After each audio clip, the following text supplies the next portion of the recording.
Hi friends, ఇవాళ మనం చేయబోయేది చిన్నప్పటి నుంచి మనందరికీ ఫేవరెట్ అయిన క్యారెట్ హల్వా.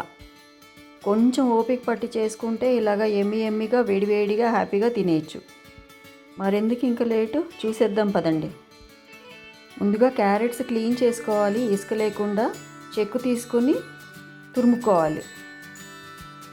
ఈ తురుముకునే స్టెప్ దగ్గరే కొంచెం ఓపిక కావాలి ఫ్రెండ్స్. నేను తీసుకున్నది ఒక 1/2 kg క్యారెట్స్. ఇలా సన్నగా తురుముకుంటేనే టేస్ట్ బాగుంటుంది. 1/2 kg క్యారెట్కి ఇంగ్రీడియంట్స్ కింద డిస్క్రిప్షన్లో ఇచ్చాను, చూసుకోండి ఫ్రెండ్స్. ముందుగా ఒక ప్యాన్లో 3 స్పూన్స్ నెయ్యి వేసుకున్నాను. నెయ్యి ఎంత ఎక్కువ వాడితే అంత టేస్ట్ ఉంటుంది క్యారెట్ హల్వా. నెయ్యి వేడెక్కాక ఈ తురుముకున్న క్యారెట్ ఈ నెయ్యిలో కొంచెం వేయించుకోవాలి. క్యారెట్లో వాటర్ ఉంటుంది కదా, వాటర్ పోయేదాకా వేయించుకోవాలి.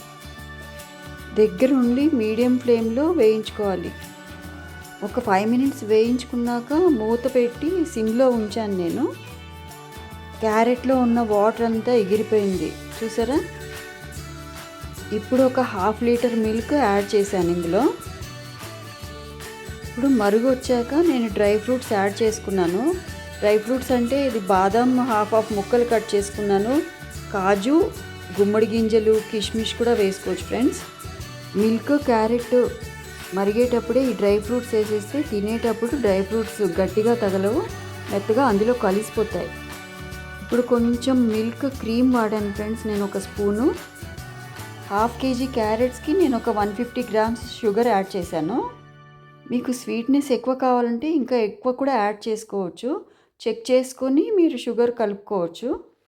ఒక 150 grams ఖోవా యాడ్ చేశాను. ఒక 2 స్పూన్స్ నెయ్యి యాడ్ చేశాను, నాకు తక్కువైనట్టు అనిపించింది. షుగర్ ఇష్టపడకపోతే బెల్లంతో కూడా చేసుకోవచ్చు.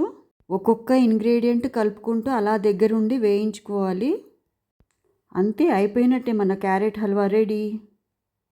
ఈ పొడుగ్గా ఉండే రెడ్ క్యారెట్స్ ఈ వింటర్ సీజన్లోనే దొరుకుతాయి ఫ్రెండ్స్. మరి ఎందుకు ఇంకా వెయిటింగ్, తెచ్చేసుకొని ప్రిపేర్ చేసుకోండి. ఈ వీడియో నచ్చితే లైక్ చేసి సబ్స్క్రైబ్ చేసుకోండి ఫ్రెండ్స్. Bye bye.